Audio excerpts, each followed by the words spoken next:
Ikinabahala ng ilang eksperto ang posibleng epekto ng kasalukuyang trade deal sa pagitan ng Pilipinas at Estados Unidos sa gitna ng mga ulat na hindi patas ang mga kondisyong nakapaloob dito. Si Almar Forzuelo magbabalita. Ipinahayag ni Pangulong Ferdinand Marcos Jr. na isang tagumpay ang kasunduang pinasok ng Pilipinas sa Estados Unidos kung saan papatawan ng 19% taripa ang ilang produktong ine-export ng Pilipinas sa Amerika habang wala umanong ipapataw na taripa sa mga produktong galing sa Estados Unidos papasok sa bansa. Pero ilang mambabatas at eksperto ang nagpahayag ng pagkabahala sa kasunduan dahil umano sa hindi patas na benepisyong makukuha ng bansa.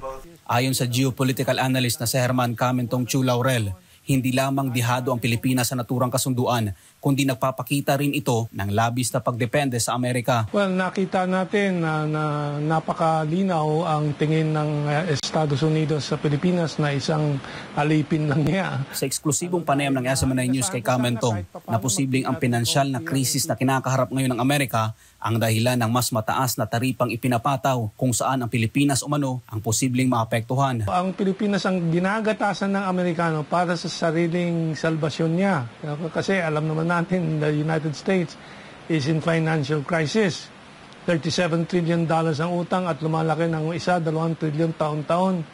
At malapit na pong mag-collapse itong American economy and financial system.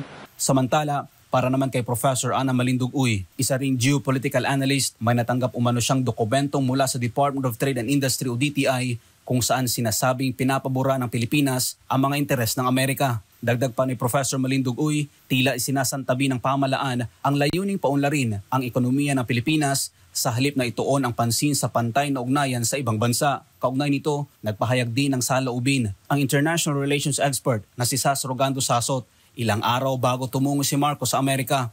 Sa isang post, ibinahagi niya ang bahagi ng dokumento na umano'y galing sa isang opisyal ng gobyerno na nagsasabing hindi magiging panalo ang Pilipinas sa kasunduan sa Amerika.